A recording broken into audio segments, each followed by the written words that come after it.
नमस्कार, मैं हूं प्रेरणा और आप देख रहे हैं इंडिया न्यूज का digital platform India news national. Khatima विधायक पुष्कर सिंह धामी के सिर पर उत्तराखंड के 11वें सीएम का मुकुट जरूर सज गया है, लेकिन फिलहाल उनके भाग्य में राजमहल के बजाय रणभूमि ही लिखी है।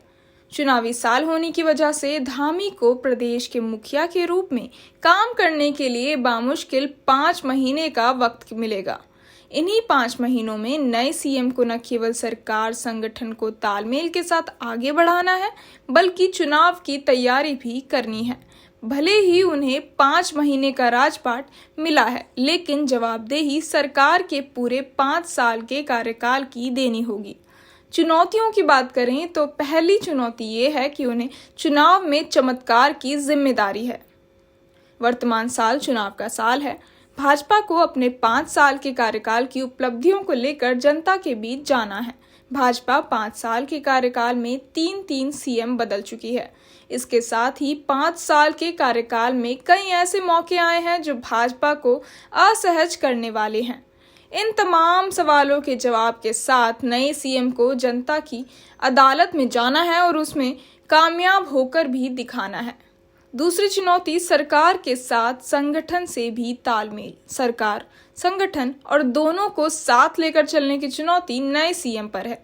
कई बार सार्वजनिक रूप से मंत्रियों के परस्पर मनभेद, विधायकों की नाराजगी और संगठन के साथ रिश्तों की तल्खियां सामने आती रही हैं। सीएम को न केवल सरकार में सभी मंत्रियों को साथ लेकर चलना है, बल्कि उनमें अपने नेतृत्व के प्रति विश्वास भी कायम करना है। यही बात संगठन पर भी लागू होगी।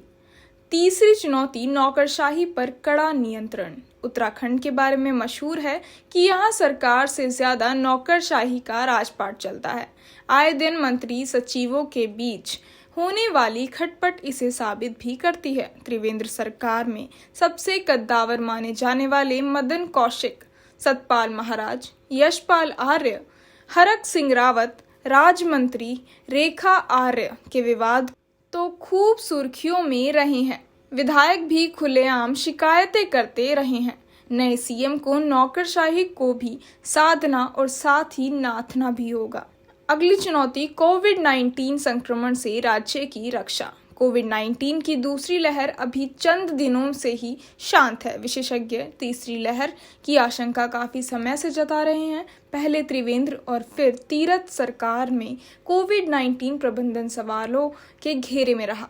अब चूंकि तीसरी लहर की आशंका तेज है, ऐसे में नए सीएम के लिए ये सबसे बड़ी चुनौती होगी। राज्य के प्रत्येक व्यक्ति को सुरक्षा और जरूरत पड़ने पर समुचित उपचार मुहैया कराने की व्यवस्था करनी होगी। अगली चुनौती अर्थव्यवस्था में सुधार। कोविड-19 महामारी के कारण राज्य की अर्थव्यवस्था पटरी से उतरी हुई है। राज्य के पास कोविड से लड़ाई, नए विकास कार्यों के लिए धन की किल्लत है। नए सीएम को कोविड से प्रभावित लोगों को राहत भी देनी है और विकास की गाड़ी को भी तेजी से आगे बढ़ाना है। राज्य के राजस्व के स्रोतों को मजबूत करना है, बल्कि केंद्र से भी ज्यादा से ज्यादा इमदाद लानी होगी। छठी चुनौती है पारदर्शी शासन और भ्रष्टाचार पर अंकुश।